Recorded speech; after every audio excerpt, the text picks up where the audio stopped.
Olá, pessoal. Bem-vindos a mais um vídeo oferecido pela Rede Gasbras.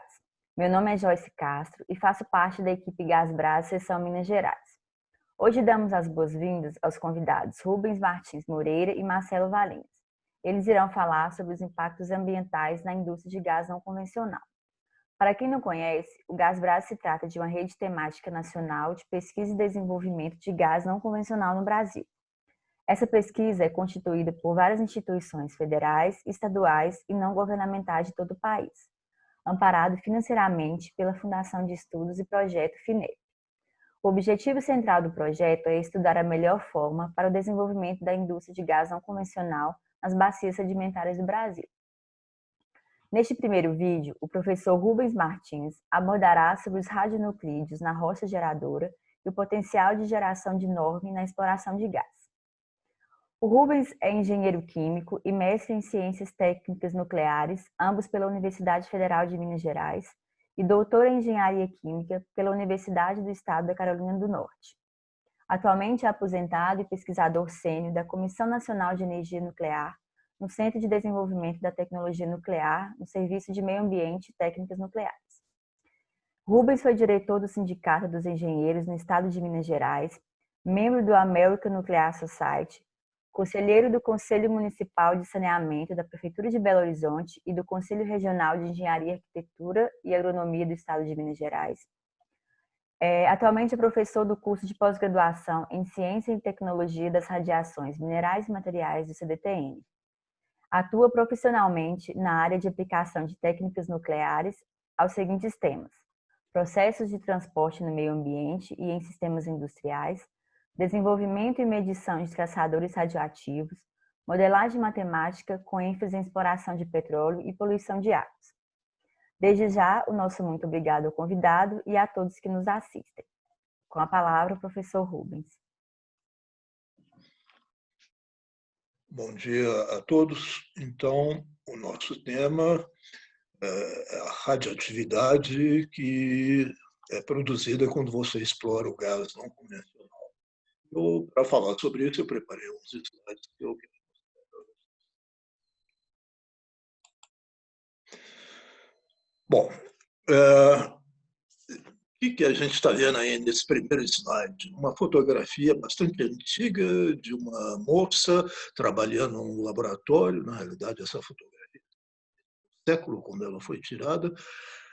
E do outro lado está o gás não convencional, que é o tema central desse trabalho de Gasbras. Uma coisa tem que ver com senhora aí tem que ver com gás não convencional. É o problema da radioatividade que tem no gás não convencional. Quem é essa senhora? Essa senhora é a Marie Curie. A Madame Curie foi uma mulher excepcional, realmente um modelo de pessoa e um expoente no sexo feminino, na ciência, na política, uma série de outras atividades. Ela não foi ela que descobriu a radioatividade, quem realmente descobriu a radioatividade foi um professor dela. Mas ela é que explicou direitinho o que era aquilo, uma rocha emitindo radiações, por quê, que tipo de coisas, que formas eram essas radiações, né? Como é que isso poderia ser controlado, extraído e utilizado. Então, por conta disso, a Madame Curie ela ganhou 2 prêmios Nobel, né? Excepcional na história dos prêmios Nobel, ganhar 2, só agora mais recentemente, que outros 3 pesquisadores também conseguiram ganhar 2 prêmios Nobel, mas ela ganhou isso quando o prêmio Nobel estava começando. E a filha dela ganhou um prêmio Nobel também, então é uma história formidável. E uma das coisas que a Madame Curie nos deixou de legado também é dizer que a radioatividade é algo que está no universo, que está no mundo todo, o tempo todo, junto da gente, dentro da gente, inclusive, que é o que eu gostaria de mostrar agora em seguida. Radioatividade é isso. Você tem um átomo que, por alguma razão, ele está com excesso de energia no núcleo dele, né, na parte central do átomo. Então, ele se livra dessa energia ou emitindo uma partícula, alfa e beta, ou emitindo simplesmente uma radiação, que nem a luz, radiação apenas de energia, né, ondas de energia, mas que tem um efeito, a energia que é de um lugar para outro, uma série de efeitos. Então, esses átomos radioativos são chamados isótopos, porque um determinado elemento ele pode ter determinados átomos que são radioativos, outros que não são radioativos, não vamos entrar. Mas quando eles são radioativos, são chamados radioisótopos, né? E eles decaem produzindo um outro átomo, um outro tipo de núcleo de um outro elemento, principalmente quando a radiação é alfa ou beta. A radiação gama, não. A radiação gama provém de uma radiação alfa que ocorreu anteriormente. Não vamos entrar nesse detalhe. Aqui eu queria mostrar para vocês a tabela periódica, né, que um outro físico russo, Dmitry Mendeleev, no século XIX ainda, ele organizou todos os elementos da natureza, tudo quanto é elemento da natureza é formada, né? Essa porção de quadrinhos são todos os elementos que a gente tem aqui, desde o hidrogênio até o laurêncio, e outros até que estão sendo descobertos ainda. E o que mostra aqui? Que ele conseguiu organizar, né, nessas diversas colunas, cada um tem uma determinada propriedade, principalmente as propriedades químicas, do jeito como eles se comportam, como eles reagem, e as suas propriedades físicas também. Todos esses que estão aqui em roxo são radioativos. Existem na natureza e são radioativos, só tem isótopos radioativos. Né? Os outros que tem aqui, como aqui o ósmio, o rênio, o wolfrânio, o tungstênio, o tântalo, o ráfnio, esses que têm uma partezinha aqui, uma quinazinha, é porque eles têm a maior parte dos isótopos não são radioativos, mas tem também isótopos radioativos. Então, tudo quanto é material no mundo, quase todos aqui têm algum isótopo radioativo. Né? Então, todos eles têm essa propriedade de emitir radiação. Então, a gente está vivendo num mundo radioativo. A gente nota aqui o seguinte também, que os mais comuns que a gente tem aqui na Terra, né, que são o urânio e o tório, são elementos que foram um tempo de vida muito grande, então eles se formaram antes, quando o sistema planetário foi formado, e até hoje ainda existem. Estão caindo, estão emitindo radiações, se transformando em outros, mas ainda existem. E a gente vê que essa turma toda que está aqui, nessa linha de baixo, eles têm propriedades, são elementos diferentes, mas têm propriedades muito semelhantes, são chamados de actínios, né? Então, todos nesse quadradinho aqui, né? 2 asteriscos, eles ficam todos aqui. O urânio e o tório, quando ele decai, ele produzem um rádio. Já o rádio já está numa outra coluna aqui pertinho, são propriedades pouco semelhantes, e o rádio está junto com bário, estrôncio, cálcio e magnésio. Então, ele tem um comportamento químico e físico-químico um pouco semelhante a essa turma toda que ocorre muito na natureza. Então, para onde esses vão, o rádio e os outros elementos que, a partir do rádio, aparecem também. Bom, para começar, a radiação cósmica. Desde que o universo foi formado, né, no Big Bang, né, houve uma grande explosão, produziu aí uma nuvem de partículas extremamente energéticas que estão aí atravessando feericamente o espaço e atingindo tudo quanto é astro dentro do universo, inclusive o nosso planeta. Quando elas penetram na atmosfera, né, elas interagem com os átomos que nós temos na atmosfera, o oxigênio, o nitrogênio principalmente, e batem nesses átomos, quebram esses átomos, produzem outras partículas, e que, por sua vez produziram outras partículas e acabam atingindo a Terra. Todas elas contendo energia, todas elas tendo alguma espécie de efeito sobre nós. Por isso, coisas na Terra têm radioatividade. Algumas concentram mais. Por quê? Porque elas têm alguns desses elementos que são mais abundantes, radioativos. A banana, por exemplo, ela tem muito potássio, e o potássio tem um isótopo radioativo muito longo, o potássio 40, que emite radiação gama. Radiação forte, inclusive, chama dura, né? Energia, mas a gente ingere. A castanha do Pará, então, é muito mais eficiente do que a banana para concentrar o potássio 40. Ele é bastante radioativo, a gente come, sobrevive. Água, tudo que sai de dentro da Terra, porque a Terra tem óleo, né, sai com um pouquinho de radioatividade. A água que a gente toma, né, não tem tanto, porque os sais que são radioativos, quando a água é tratada, a água que é abastecimento, ou as águas usadas, as águas dos esgotos, né, precipitam esses sais, um processo, cria-se uma certa lama que depois tem que ser descartada, que é bastante. Mas tem águas que, além das que a gente toma, que sempre tem um pouquinho de radioatividade, como tudo tem, as águas radioativas das o circuito das águas, a de Araxá, todas elas, a gente inclusive toda a água mineral que a gente compra, mesmo as que não são ditas radioativas, né, está lá uma etiquetazinha dizendo radioatividade na fonte, tanto. A medicina, e aí foi uma dos legados da Madame também, a medicina se aproveita da radioatividade. A radioatividade destrói tecidos, destrói. Então, ela destrói também tecido cancerígeno. Então, você pode fazer uma radioterapia, né, apontando uma radiação diretamente onde está o tumor do paciente. Você pode fazer diagnósticos com tomografia, né, produzindo imagens muito mais precisas e de diversos ângulos. Então, te dá uma informação muitas vezes superior. Você pode fazer medicamentos radioativos para curar uma série de doenças, coisa que a gente faz lá no nosso instituto, o CDT.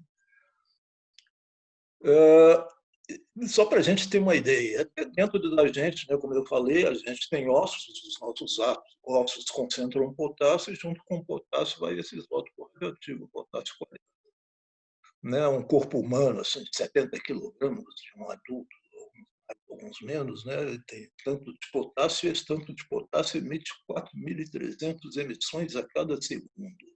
1 segundo, 2 segundos, 3 segundos, 4.300, 4.300, 4.300, a vida inteira dentro da gente. E a gente sobrevive. Então, a radioatividade, ela destrói os tecidos, sim, causa tumores, mas a partir de um certo nível que os organismos não estão mais adaptados para suportar. Então, nós vivemos num mundo radioativo dentro e fora de nós, né? A gente tem radiação, a radiação solar, né? O Sol, na realidade, é um enorme reator nuclear, né? De fusão, produtos que a gente consome, a radiação que vem dos minerais com os quais constrói os tijolos, o cimento, então a radiação nas nossas casas, nos nossos alimentos. Esse aqui está aparecendo um par, não sei se está dando para ver, um casal, né? Uma pessoa próxima da outra, um está radiando o outro. Então, essa turma toda aqui, né, uma aglomeração, né? Hoje tem que viver um pouco de afastamento social, mas a gente não pode viver longe da nossa família, dos nossos queridos. Então, vocês tomem cuidado, vocês que são casados, né? Se fossem solteiros, levariam menos atividade. Sendo casado, o nível de exposição pode dobrar. mas não vão morrer por causa disso, não. Antes, pelo contrário.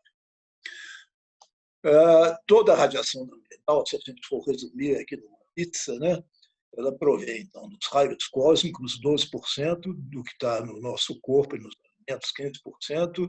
Aqui é o gás radônio, que vem do decaimento do urânio, que sai, portanto, do solo, do subsolo, 40%. Isso varia um pouco do local, mas é um valor médio para todo o planeta Terra. Das próprias rochas, outros isótopos radioativos, que não radônio, e apenas 18% da radioatividade que a gente toma são radioatividades de fontes artificiais, ou seja, coisas que o próprio homem faz, radioatividades que o homem, na realidade, ele não faz, ele concentra e aplica nos exames médicos, na radioterapia, etc. E um pouquinho das centrais nucleares e outras fontes, várias fontes que existem por aí. Então, mais uma vez, eu queria só desmistificar. A radiação, nós vamos encontrar na produção de gás, na produção de petróleo, na produção de qualquer mineral, na produção do gás não convencional, mas ela é algo que a gente não escapa dela e a gente pode conviver com ela. Então, bom, o gás natural. O gás natural, você injeta alguma coisa dentro do solo e ele vai atingir camadas que tenham urânio, que tenham o gás natural, né, que tem os hidrocarbonetos, e junto com os hidrocarbonetos sempre tem, né, em qualquer lugar do solo, em maiores concentrações, você vai encontrar o urânio tório que está produzindo radioatividade, está produzindo radiação, está decaindo, está produzindo outros isótopos radioativos, etc. No caso do gás, da exploração de petróleo convencional, ela normalmente encontra a fonte do hidrocarboneto no solo a profundidades aqui de metros, mas pés, mas vai dar cerca de uns 300 e poucos metros. Agora, bom, introduz um tubo, ele está sob pressão e alta temperatura, ele sai e depois você injeta água em outro poço aqui de injeção para empurrar esse petróleo. O gás não convencional é diferente, ele vai encontrar os hidrocarbonetos em umas rochas especiais chamadas foelos, que estão aqui ao lado, né, umas espécies de uma escuro, mais matéria orgânica que o hidrocarboneto, inclusive os hidrocarbonetos mais leves, né, metano, etano, propano, que são os principais componentes do gás, dos gases naturais. Então, ela vai ter que perfurar a profundidades muito maiores, de 200 e tantos, de 2.000 e tantos metros, né? 2 quilômetros e uns quebrados, e aí ela ainda faz uma coisa notável, né? Os perfuradores eles conseguem virar a perfuração de maneira que ela vai perfurando agora a camada que contém esses folhelos, o shale, né? São as formações que contêm, que geram gás, e injeta um líquido, né? Um fluido a altíssima pressão, de maneira que causa umas fendas por onde vai escorrer esses hidrocarbonetos. Se não criassem essas fendas, né, a condutividade, os poros são tão fechados aqui que o gás não fluiria. Então, você faz, né, umas rachaduras aqui para ele fluir, aplica-se uma pressão fundamental, uma pressão enorme aqui, então cria as fendas e depois despressuriza, aí sobra o fluido outra vez, trazendo o gás, um óleo que tem, e mais, né, os materiais radioativos, o urânio, o tório, os descendentes, né, são chamados os materiais radioativos de ocorrência natural. Nessa autogravura, né, entrando aqui num poço de perfuração, já está subindo, chega aqui no topo, no solo, acima do solo, né, tem algumas válvulas aqui que dirigem produtos chamado fluido de retorno, backflow, para dentro de uns separadores de sólidos, água, líquidos. Uma camada de água, a água é mais densa, fica embaixo, uma camada dos hidrocarbonetos, né, flutuam sobre a água, e uma camada do gás, que é o mais leve. Então, eles correm aqui através dos separadores. Sempre vem uma quantidade muito grande de sais, mesmo algumas partículas sólidas que se precipitam, formando algumas lamas aqui. E depois, então, né, você tem tubulações de diversas alturas, separadores, uma tira o gás em cima, a outra tira o óleo, a profundidade, e lá mais embaixo você vai ter a água. Todas elas carregando um pouco dos produtos gerados no decaimento do urânio-tório, rádio, radônio, chumbo, polônio, etc, etc. Aqui é só para mostrar, né, passar rápido sobre isso, né, como é que o urânio e o tório que encontram na natureza decaem. O urânio, o isótopo 238, 38 nêutrons e prótons dentro do núcleo dele, né, ele decai, forma 234, etc. Chega aqui no rádio 226. Esses todos aqui são um pouco solúveis, mas o rádio 226 é mais solúvel. Então, ele passa para o fluido que estiver lá embaixo, para o fluido que vai ser injetado, fazer a exploração do gás convencional, e vai gerando, né, vai decaindo, emitindo partículas alfa e beta e gama, e vai gerando outros e outros isótopos até chegar num isótopo estável, que é o chumbo 206, no finalzinho. Da mesma maneira, o tório também passa por uma outra cadeia, um pouquinho mais curta, 14 emissões, até chegar no chumbo, essa aqui tem 10. E a gente vê uma outra coisa aqui, então. Você tinha o urânio-tório, que estava com essas propriedades. Quando eles decaem, gera o rádio, que está com outras propriedades, gera mais solúvel, bário, estrôncio e cálcio. O rádio decai, ele vai formar o radônio, que está lá aqui na última coluna. O radônio é inteiramente diferente física e quimicamente. Ele é um gás nobre, inclusive, pouco reativo, extremamente radioativo. O radônio vai decaindo para chumbo, bismuto, então vai vindo aqui mais para perto, nessa colunazinha aqui, até chegar no chumbo 206. Agora já não são mais gases, já não são mais metais alcalino-terrosos, são metalóides, então propriedades. Ou seja, vai mudando todo o aspecto da coisa à medida que você vai criando esses filhos da série do urânio e tório. Então, a gente tem que entender como é que eles funcionam, porque conforme eles funcionam, como é que foram as propriedades deles, eles vão ter um determinado comportamento, é assim que a gente consegue controlá-los, entendendo como é que eles funcionam, como é que a gente pode atuar sobre eles. Né? Aqui, na turma, segunda coluna, né? Onde que o bário, estrôncio e o cálcio, né? Eles vão atrás. Cálcio, né? A cálcio tem muito cálcio em água.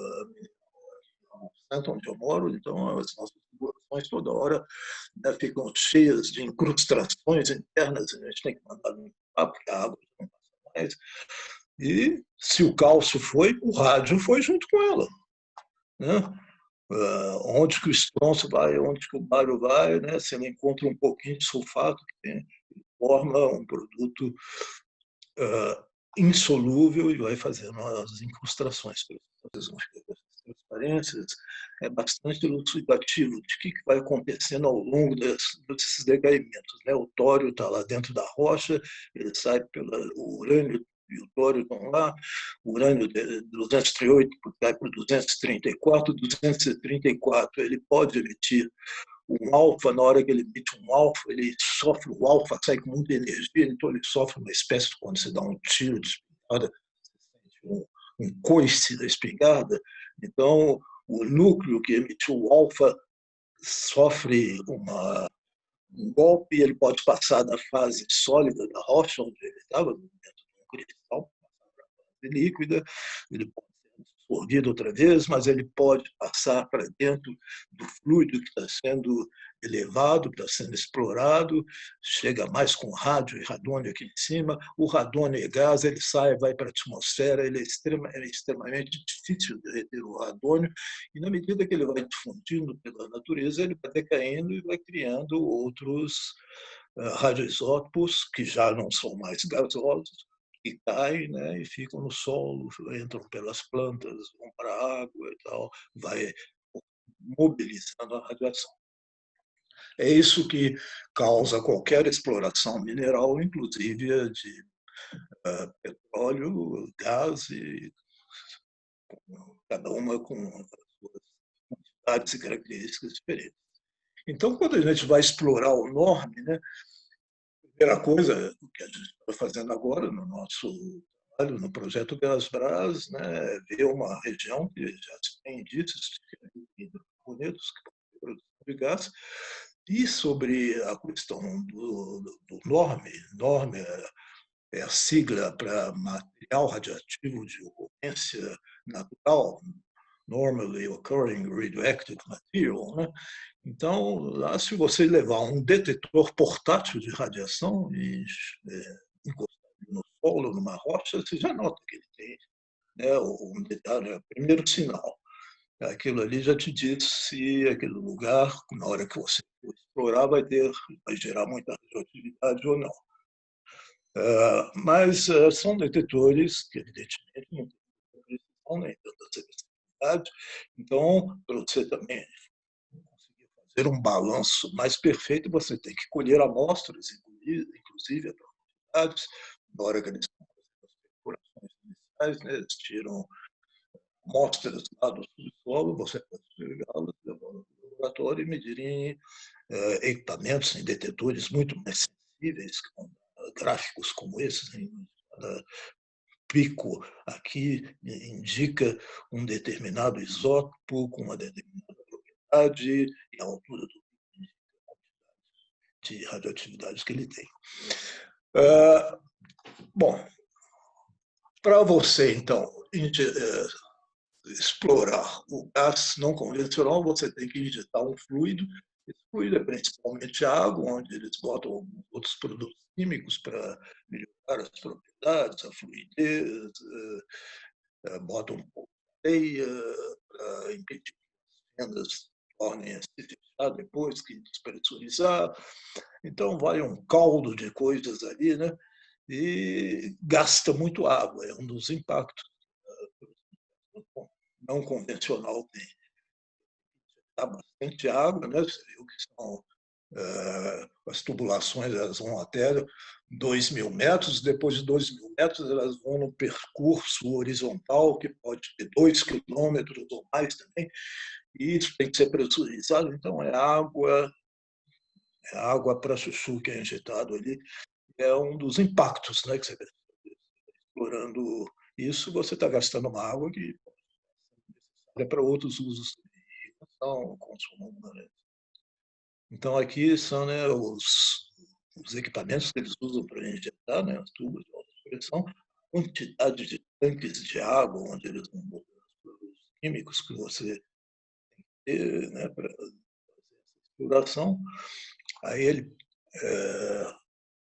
pressuriza, fraciona, a água sobe, se tem um backflow, e separa.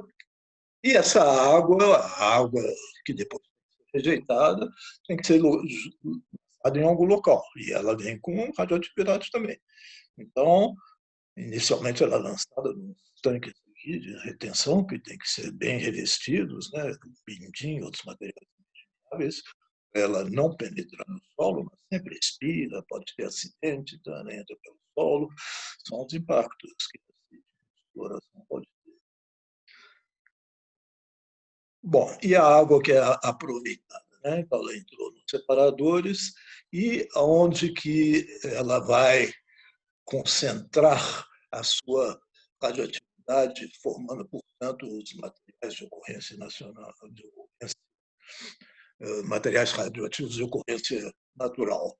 Nas válvulas, aqui no sistema de válvulas que você tem no poço, dentro dos tanques de separação concentração dentro dos tanques de armazenamento dos diversas fases, né, todos eles lá, as próprias tubulações, as incrustações que vão formando nas tubulações, principalmente, mas também nesses outros todos os equipamentos acima do solo, e as lamas, né, que são geradas, né, à medida que essas partículas vão, que vêm junto, áreas de perfuração vão se sedimentando, e os sais que vão se dessolubilizando, né, vão se tornando insolúveis. Quando eles saem lá de baixo, a alta temperatura e pressão, eles são solúveis, mas chegando aqui na superfície, despressurizando, a temperatura e a pressão baixa, eles podem.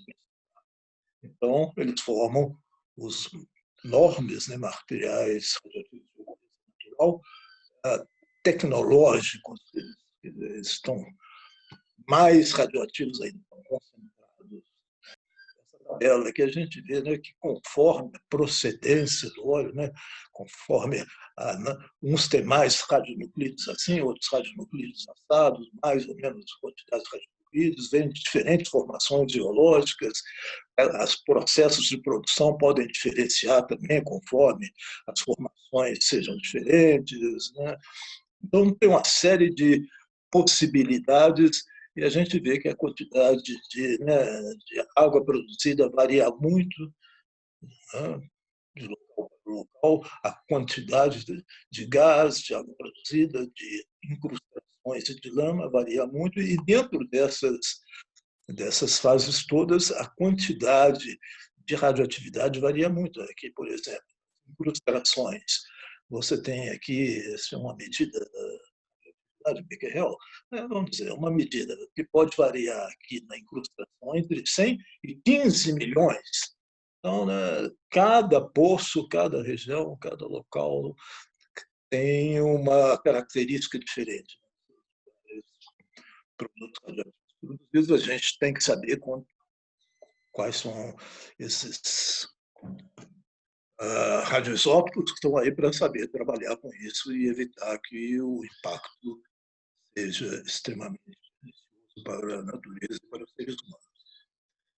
Então, eles, né, já começam a ser depositados aqui, como as quantidades nos separadores, como as quantidades são volumes elevados, então os níveis de radioatividade são bem mais elevados, por exemplo, na exploração de petróleo convencional, né? Então, o gás não convencional ele é mais radioativo, além de outros contaminantes que ele tem, é claro, dos compostos, também pode ser tóxicos, outros mais. E a incrustação, né? Os sais, né, se precipitam, vão formando essas carapaças aqui, né? Isso que a gente vê, parece ferrugem, tá? Tem um pouco de ferrugem também, mas tem um bocado aqui também de sulfatos de bário, de estrôncio, de cálcio e de rádio, né? E dos outros radioisótopos que estão seres radioativos. Então, as incrustações elas se acumulam mais nessas áreas aqui, ó, nas tubulações associadas aos separadores de gás, no sistema de aquecimento, etc. E tal. Agora, a gente sempre pode usar substâncias inibidoras, né? Isso a gente usa até na tubulação doméstica, né, para evitar que forme muita concentração, porque à medida que, né, que uma tubulação, essas carapaças se formando, a área disponível para o fluxo diminui, então você tem uma perda de carga muito grande, né? Você tem que pressurizar mais energia, diminui a eficiência ao longo de muitos anos, e aqui vê que é uma quantidade enorme, né? Se a gente não tomar cuidado, isso vai acumulando, tem que fazer repositórios especiais, porque senão fica um legado ali para o resto da população, uma área enorme de uma região que foi inutilizada, né? Então, tem que levar em conta todos esses fatores aqui que vão influir na quantidade e na qualidade desses resíduos. O gás não convencional, como eu disse, ele gera mais do que a exploração convencional, né, porque, né, eles têm tubulações muito longas, então eles extraem muito. Tá? Você pode perceber, então, numa atividade de produção de gás não convencional ou qualquer outro mineral, uma irradiação gama, gama mesmo dentro do tubo, o gás está passando lá dentro do tubo, mas a gama, né, ela passa através de tubo. É um pouquinho diminuída, filtrada, passando pelo tubo, mas ela consegue atravessar o tubo dentro dele, você pode virar uma radiação no seu corpo. Agora, na hora que você abre a válvula e surge ali, o gás pode sair, poeira, tudo mais, aí você realmente se contamina, tanto exteriormente na sua pele, como internamente, se você ingerir, né, de maneira, gente, que o problema é esse que está aqui, nesse fluxo aqui em cima. A gente tem uma fonte que a gente deve conhecer como ela emite emissões que são consequência da natureza da fonte, mas a gente tem que saber como ela é, quais são as concentrações e o que tem concentração do que? Tem os produtos orgânicos, né? O gás, o principal deles é o metano. Olha que o metano também é outro problema sério, né? Não estamos entrando, nós estamos nos atividade, no nosso estudo, mas tem que estudar também a toxidez, né, produzida por esses carbonetos, os compostos benzênicos, né, aquele anel sextavado do benzeno, o eno, fenóis, aquelas coisas todas extremamente tóxicos, e a radioatividade. Então, aqui a gente se concentra bem nos nossos estudos. Depois, entendendo o que foi formado, em que quantidades, a gente pode saber que exposições vão ter as pessoas, os alimentos, a água e outros produtos minerais, o tanto de radiação que eles recebem, né, a exposição, forma a dose, onde que ela vai ser os locais mais frágeis, mais afetados por essa radiação, elogiar, etc. E tal, e os efeitos, então, sobre a saúde que isso causa. A gente conhecendo bem esse ciclo, a gente tem capacidade, né, soluções existem para isso, né? As propriedades desses elementos todas na natureza, dentro dos organismos, são bastante conhecidas, continuam sendo mais exploradas cada vez mais, mas já são bastante conhecidas. Então, em cada atividade de exploração, essas etapas devem ser bem definidas. A gente está se concentrando nessa aqui, parte do nosso grupo, outros estão se concentrando aqui na fonte também, né, em outros painéis, isso vai ser debatido também. E sabendo isso, né, a gente pode, né, entrar então em toda a literatura e, né, o conhecimento profissional existente, né, saber né, o que se faz, né, nesse programa aqui, quais lugares que você tem que melhorar, quais as providências que você tem que tomar, se tiver com muito ou pouca atividade, etc. E tal. Mas para construir uma coisa dessa, ou seja, para ter o domínio do controle, você tem um bocado de pesquisa anterior. Então, gente, basicamente é isso. Eu agradeço a atenção de vocês todos. Espero que isso seja um pouco enriquecer um pouco a visão de vocês, principalmente sobre a questão da radioatividade.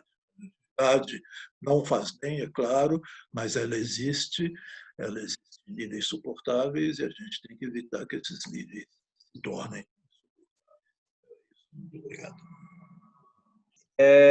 O professor, primeiramente, parabéns pela didática apresentação, né? A minha pergunta seria mais ou menos nessa linha. É possível estimar antecipadamente com alguma razoabilidade impactos ambientais associados à norma, com determinadas rochas geradoras e gases não convencional? Vinícius, a grosso modo, você pode ter uma ideia, né, de níveis bem amplos, né? É claro, tem hipóteses que contêm urânio, menos tório, com determinado tipo de formação. Você tem uma literatura muito grande hoje, né, que fala sobre isso, né? Você pode sair colhendo. Então, para você ter uma ideia, aquelas medidas iniciais que você faz no campo, que vocês já estão fazendo lá, né, também já fornece uma ideia. E, por exemplo, lá nessa área que a gente está se propondo a explorar aqui em Minas Gerais, parece que não vai dar muito problema com radioatividade. Lá não é uma região que tem muito, algumas informações que a gente tem ali na bacia do São Francisco, um pouco mais para o norte, nós achamos muito pouco, quase nada, né? Mas isso no nível de superfície. Lá, a 2.000 metros abaixo, não sei, pode ter outra formação. Mas isso os geólogos também já têm alguma ideia, né? Eles já fizeram as perfilagens, e essas perfilagens também já deram. Assim.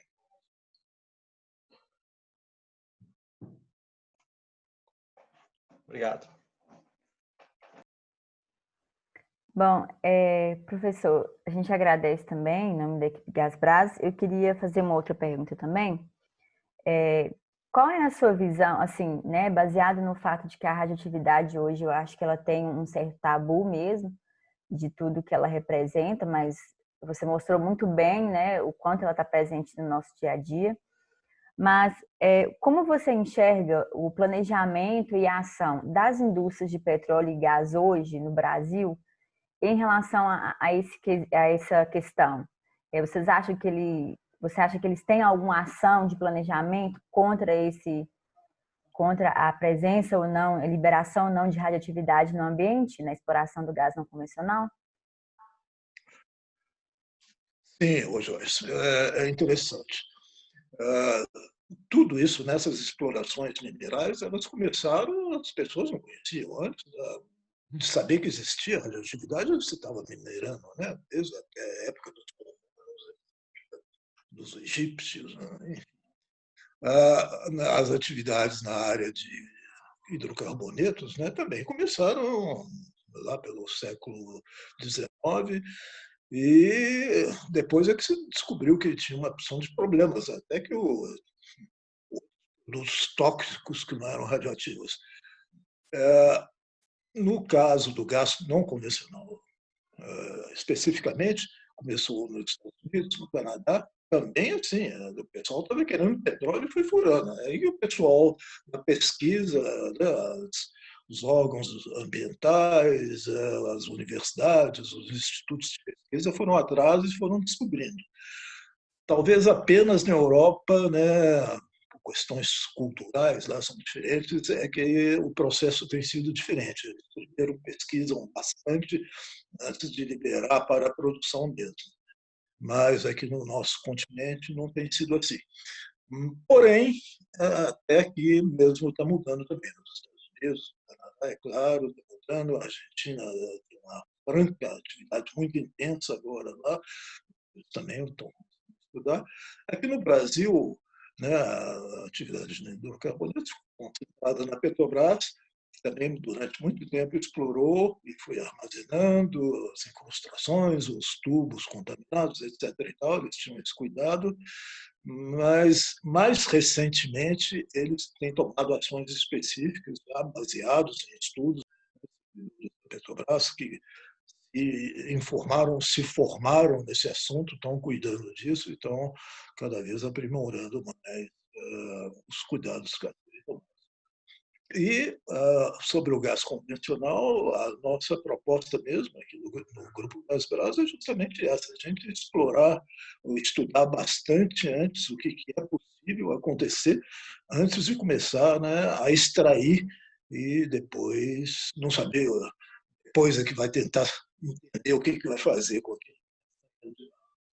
Eu acho que, em relação a outros locais, a gente está estudando, a gente está indo mais ou menos no caminho que os europeus estão. Vamos saber um pouco mais antes de começar. Muito bom. Isso tudo, né? Mais uma vez, né? Honrando, né, a posição da Madame Maria Sklodowska, né, que trouxe para nós, trouxe uma coisa que já existia, mas o conhecimento de uma coisa que pode ser útil, né, e mais perigosa. Então, nesse espírito de desenvolvimento científico e tecnológico, como a gente tem que guiar as nossas. Bom, muito obrigada, professor. Com certeza foi de grande valia e vai ser muito útil para todos que estão nos assistindo. Espero que sim.